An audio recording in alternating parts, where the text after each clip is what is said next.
నమస్తే welcome to big story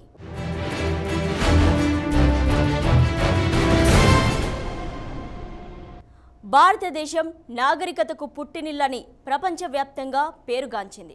ఆ నాగరికత పురుడు పోసుకుంది మాత్రం ఈ దేశపు ఆదివాసుల నుంచే అనడంలో ఎలాంటి సంశయం లేదు.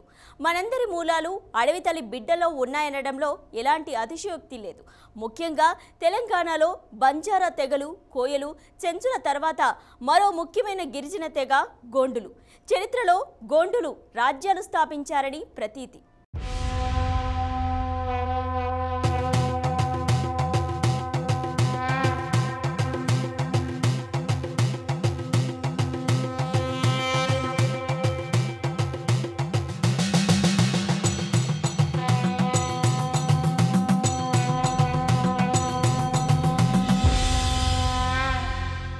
ఆధునిక ప్రపంచం ఓవైపు అభివృద్ధి పేరుతో విధ్వంసం సృష్టిస్తున్నా, మరోవైపు హిందూ మతం సృష్టించిన నిచ్చెన మెట్ల వ్యవస్థలో గోండులు, ఆదివాసులు తమ అస్తిత్వాన్ని, భాషను, సంస్కృతిని కాపాడుకుంటున్నారు.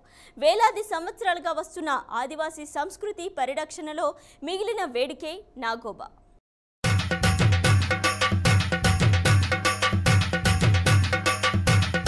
సమ్మక్క సారలమ్మల తర్వాత పెద్దదైన నాగోబా జాతరకు విశేష ప్రాధాన్యత ఉంది. ఆదివాసుల ఐక్యతకు నిదర్శనం నాగోబా జాతర. అడవి తల్లి ఒడిలో గూడల్లో సేదతీరే ఆదివాసీలు ఆత్మీయ పలకరింపులకు వేదిక ఈ జాతర. ఏటా పుష్యమాసం అమావాస్య రోజున అర్ధరాత్రి పూజలు నిర్వహించడం ఆనవాయితీ.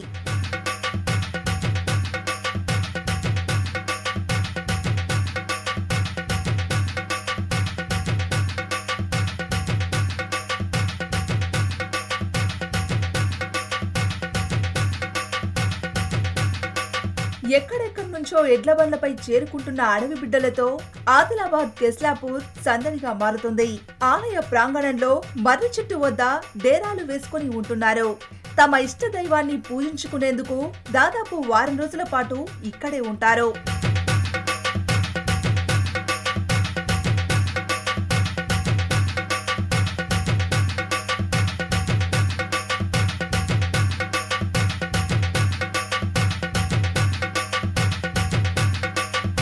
అమావాస్య రోజు ఆదిలాబాద్ గిరిజనులకు మాత్రం అది పులకరించే రోజు. గిరిపుత్రులంతా జాగారం చేసే రోజు.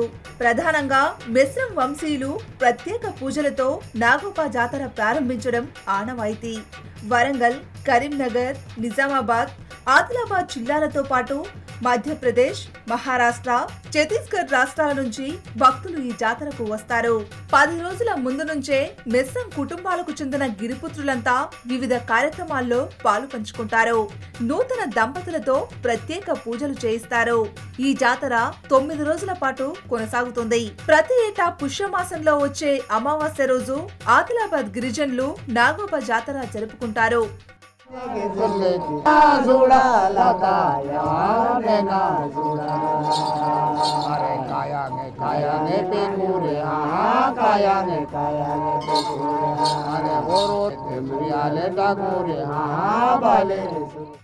అమావాస్యకి 2 వారాల ముందు నుంచే గిరిజనుల్లో సంబరం మొదలవుతుంది.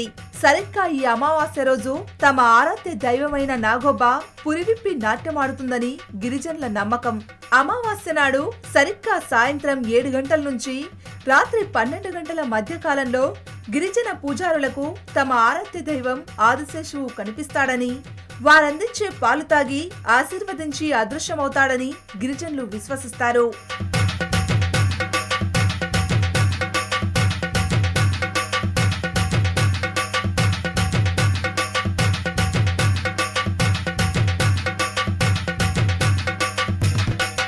నాగోబా జాతరను గిరిజనుల సంస్కృతికి నిలువుటద్దంగా చెప్పుకోవచ్చు. నాగోబా దేవాలయం ఆదిలాబాద్ జిల్లా ఇంద్ర మండలంలోని కేస్లాపూర్ గ్రామంలో ఉంది. ప్రతి సంవత్సరం గిరిజనులంతా తమ ఆరాధ్య దైవాన్ని సందర్శించడానికి ఈ గ్రామానికి తరలి వస్తారు. అమావాస్య రోజు ఉదయం 5 గంటల నుంచి ప్రారంభమయ్యే పూజా కార్యక్రమాలు 4 రోజుల పాటు ఘనంగా జరుగుతాయి.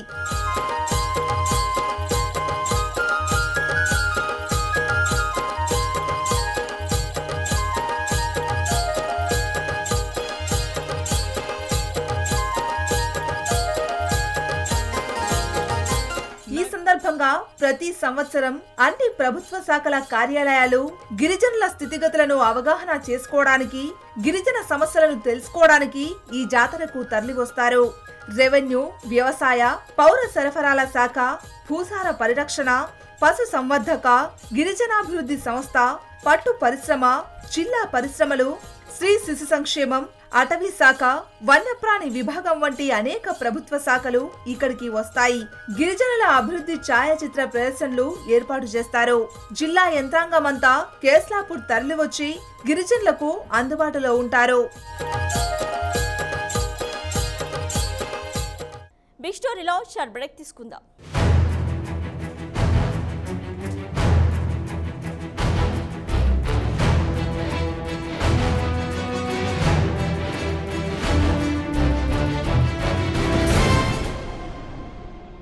Welcome back to big story.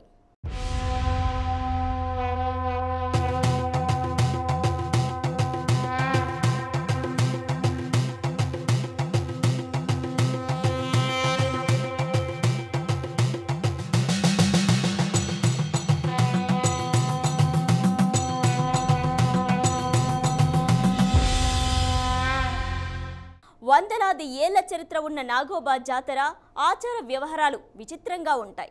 Nagoba జాతరకు సంబంధించిన కథలు సైతం ఉన్నాయి. ఈ జాతరకు జిల్లావాసులు కాకుండా ఆంధ్రప్రదేశ్, మహారాష్ట్ర, ఛత్తీస్గఢ్, జార్ఖండ్, మధ్యప్రదేశ్ సహా వివిధ రాష్ట్రాల నుంచి వేలాది భక్తులు తరలి రావడం విశేషం.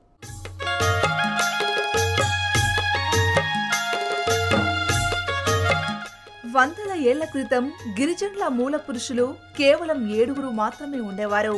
మూల పురుషులు 4 శాఖలుగా విడిపోయి ఈ 4 శాఖల్లోని మొదటి శాఖలో మడావి, మర్సకోల, కుద్మేల్, పూరు, పెందూర్, వెడ్మ, మోస్రం అనే 7 సోదరులుండేవారు. ఈ 7 వల్ల కాలానుగుణంగా అభివృద్ధి చెందిన గిరిజన సంతతికి పై 7 అన్నదమ్ముల పేర్లే ఇంటి పేర్లుగా మారాయి.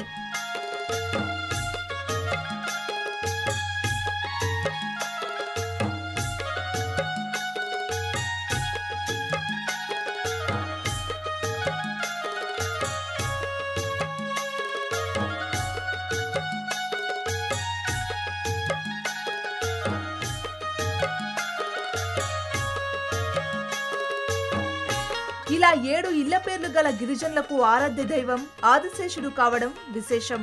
అయితే కేస్లాపూర్ గ్రామంలో వెలిసిన వారి కులదైవం నాగోబా పూజ ఇత్యాది కార్యక్రమాల నిర్వహణ బాధ్యత మెస్రం వంశస్థులకు అప్పగించారు.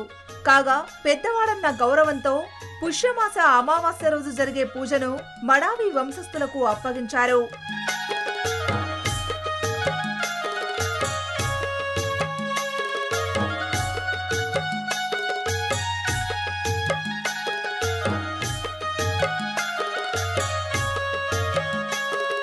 కాలానుగుణంగా పూజా కార్యక్రమాలు నిర్వహించే మెస్రం వంశం 2గా చీలిపోయింది. వాటిలో ఒకటి నాగ్బిడే మెస్రం, రెండవది భూయాడే మెస్రం. ఈ 2 శాఖల వారి వృత్తుల ఆధారంగా 17 శాఖలుగా చీలిపోయారు. అయినా పూజలు నిర్వహించేది మాత్రం అనాదిగా వస్తున్న ఆచారం ప్రకారం మెస్రం వంశస్థులకే దక్కింది.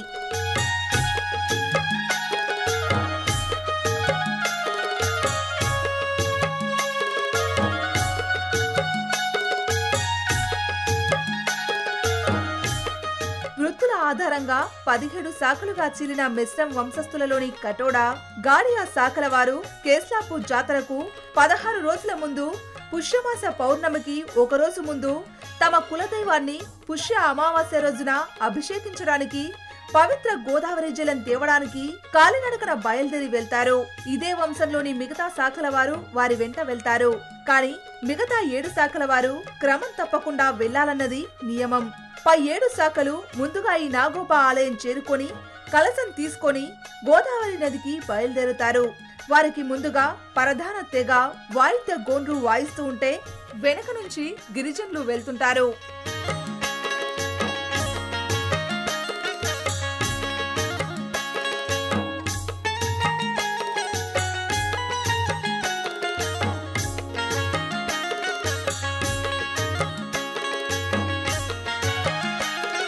కేస్లాపూర్ కు సుమారు 100 కిలోమీటర్ల దూరంలో ఉన్న కలమడుగు మండలం సమీపాన ఉన్న గోదావరి నదిలో అస్తమడుగు వరకు అరణ్యం గుండా నడిచి వెళ్లి గోదావరి జలం కలశంతో తీసుకుంటారు.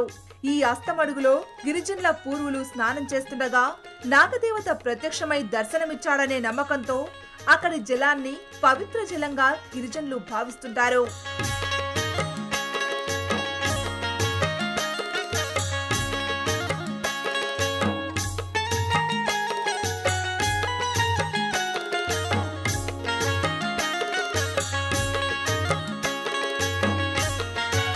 జలంతో నిండిన కలశాన్ని పూసిగూడ గ్రామానికి లేదా ప్రధాన పూజారి ఉండే నార్నూర్ మండలం గురిజాల గ్రామానికి తెచ్చి ఒకరోజు అక్కడ ఉన్న తర్వాత కలశం అదే గ్రామంలో ఉంచి గిరిజనులంతా తమ ఇళ్లకు తరలి ఒక దినమంతా పండగ జరిపి తిరిగి కలశం ఉన్న స్థానానికి చేరుకుంటారు.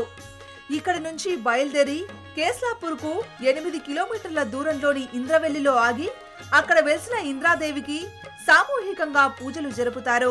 ఇంద్రాదేవి వెలిసిన నాటి నుంచి ఈ గ్రామానికి ఇంద్రా పేరు వచ్చిందని గిరిజనులు భావిస్తుంటారు.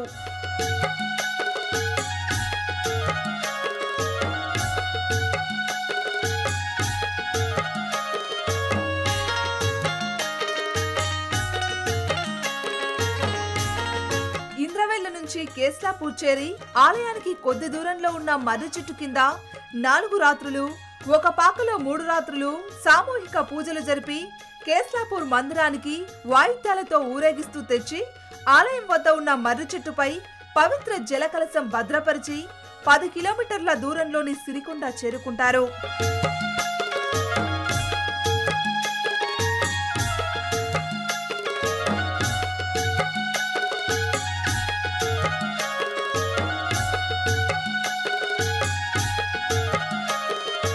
సరిగ్గా పుష్య అమావాస్య రోజున కలశం భద్రపరిచిన మర్రి చెట్టు దగ్గర బావి నీరు మట్టి కలిపి ఒక పుట్టను తయారు చేసి ఆలయం పక్కన ఉన్న పూల మందిరాన్ని ఆ మట్టిలో అలికి అమావాస్య అర్ధరాత్రి కలశంలో ఉన్న జలంతో ఆలయంలో ఉన్న నాగదేవతను అభిషేకిస్తారు.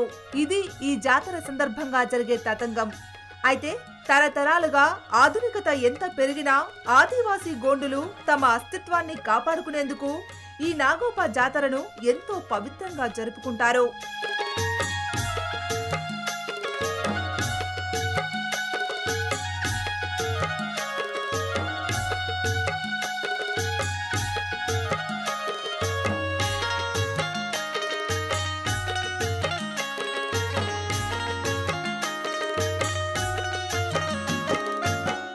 నాగోబా జాతర గురించి మరిన్ని విశేషాలు చిన్న బ్రేక్ తర్వాత చూద్దాం.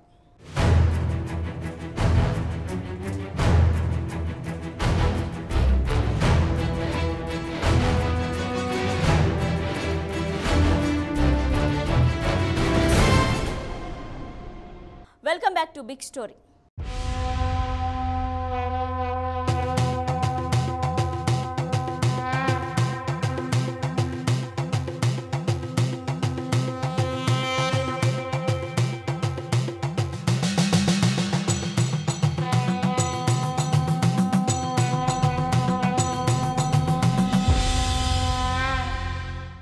గుసాడి నాట్యం ఈ జాతరకే హైలైట్. ఇక డోలు వాయిద్యాలు జాతర ముగిసేంత వరకు మోగుతూనే ఉంటాయి. మొత్తంగా 4 రోజుల పాటు సాగే ఈ జాతరలో ఎటు చూసినా సందడి వాతావరణమే కనిపిస్తోంది. అసలు ఈ గుసాడి నాట్యం విశేషాలేంటో ఇప్పుడు చూద్దాం. గోండులు పండుగలు, శుభకార్యాలు, ఇతర ఉత్సవాల సందర్భంగా నృత్యాలకు అధిక ప్రాధాన్యమిస్తారు. నాగోబా జాతర సందర్భంగా వీరు పలు రకాల నృత్యాలను అభినయిస్తుంటారు.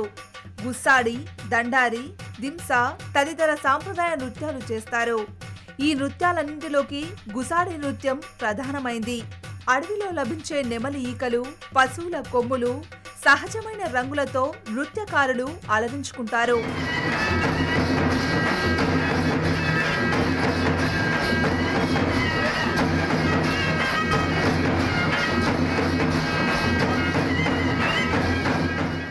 గుస్సాడి అలంకరణ విచిత్రంగా ఉంటుంది. మొత్తం శరీరమంతా బూడిద, లేత సున్నం పూసుకొని ఒక చిన్న నిక్కరు మాత్రమే ధరిస్తారు. మొహానికి సున్నం లేదా మసి పూసుకొని ఎడమ భుజంపై మేక లేదా జింక చర్మాన్ని ధరిస్తారు. చేతిలో రోకలి ఉంటుంది. గుస్సాడి నృత్యం చేసే వారిని దేవతలు ఆవహిస్తారని వారి నమ్మకం. గుస్సాడి నృత్యకారులు అప్పుడప్పుడు తమ మంత్రశక్తులను కూడా ప్రదర్శిస్తారని గోండులు నమ్ముతారు. గుస్సాడి నృత్యం అనంతరం దేవతలను ప్రార్థించి తమ గ్రామాలు, వ్యవసాయ భూములు, కుటుంబ సభ్యులు చల్లగా ఉండాలని కోరుకుంటారు.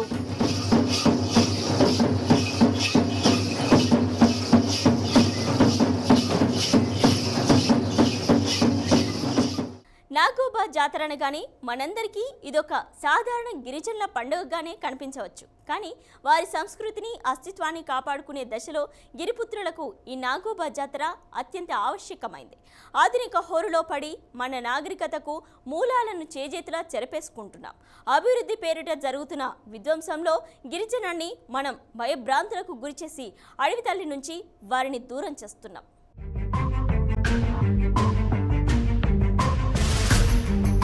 ఆదిలాబాద్ అడవులు, గోండు జాతి అనగానే మనందరి కళ్ళ ముందు కనిపించేది మహోన్నతమైన కొమరం భీం పోరాటం. జల్ జమీన్ జంగల్ పేరిట జరిగిన ఈ పోరాటం నేటికి కొనసాగుతోంది. ఆదివాసీల హక్కులను నేటికి రాజ్యం కాలరాస్తూనే ఉంది.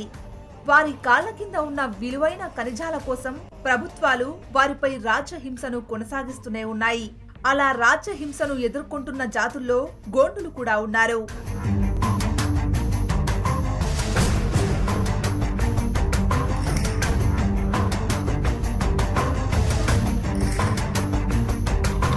అయితే నాగోబా జాతర సందర్భంగా ఓ దర్బార్ ఏర్పాటు అవుతుంది. ఈ సందర్భంగా ప్రభుత్వ యంత్రాంగం గిరిజనుల గోడును వినే వేదికగా మలుచుకుంటారు. దాదాపు 8 దశాబ్దాల క్రితం గోండు గ్రామాలకు ఎలాంటి సౌకర్యాలు లేవు. గిరిజనుల వద్దకు అధికారులెవరూ వెళ్లేవారు కాదు. అప్పుడే భూమి కోసం, విముక్తి కోసం సాయుధ పోరాటం చేసి కొమరం భీం మరణించిన సంఘటన జరిగింది. ఈ సంఘటనతో ఉలిక్కిపడ్డ నిజాం ప్రభువులు గిరిజనుల స్థితిగతులపై అధ్యయనం చేసేందుకు ప్రముఖ మానవ పరిణామ శాస్త్రవేత్త ప్రొఫెసర్ హైమన్ డార్ఫ్ ను ఆదిలాబాద్ జిల్లాకు పంపారు.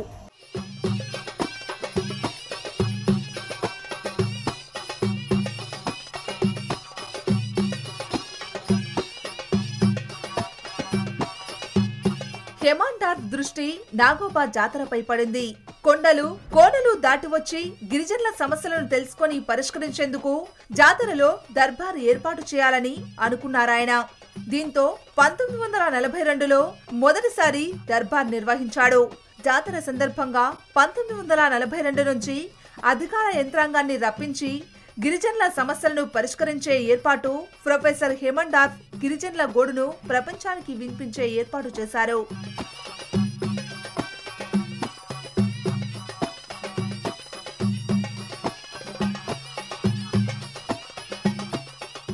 ఈ దర్బార్కు జిల్లా కలెక్టర్, జిల్లా ఎస్పీలతో పాటు ఐటీడీఏ ప్రాజెక్టు అధికారి తదితర యంత్రాంగం హాజరై గిరిజనుల సమస్యలను ఇప్పటికీ వింటున్నారు. కానీ ఈ దర్బారు నిర్వహణ లాంఛనంగానే కొనసాగుతుందే తప్ప తమ సమస్యలను పరిష్కరించడం లేదనే విమర్శలు ఉన్నాయి. ప్రతి ఏటా ఈ తతంగం నడుస్తున్న గిరిపుత్రుల సమస్యలు ఎక్కడ వేసిన గొంగలి అక్కడే అన్న చందంగా ఉంటున్నాయి. దీంతో దర్బారుపై గిరిజనులకు ఉన్న నమ్మకాలు సన్నగిల్లుతున్నాయి.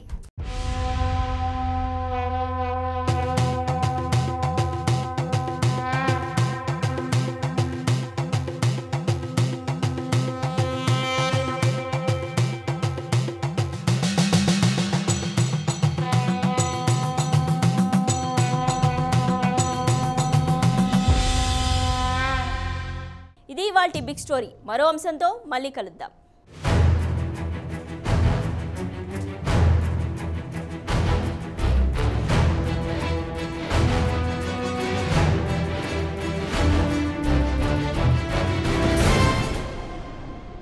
మళ్ళీ అడ్రస్ వెతుక్కుంటూ వెళ్ళిపోయాడు. ఏ అడ్రస్ పట్టుకుని వెళ్ళిపోయాడో, ఎక్కడున్నాడో మరి దొరికిందో లేదో అడ్రస్ తెలీదండి.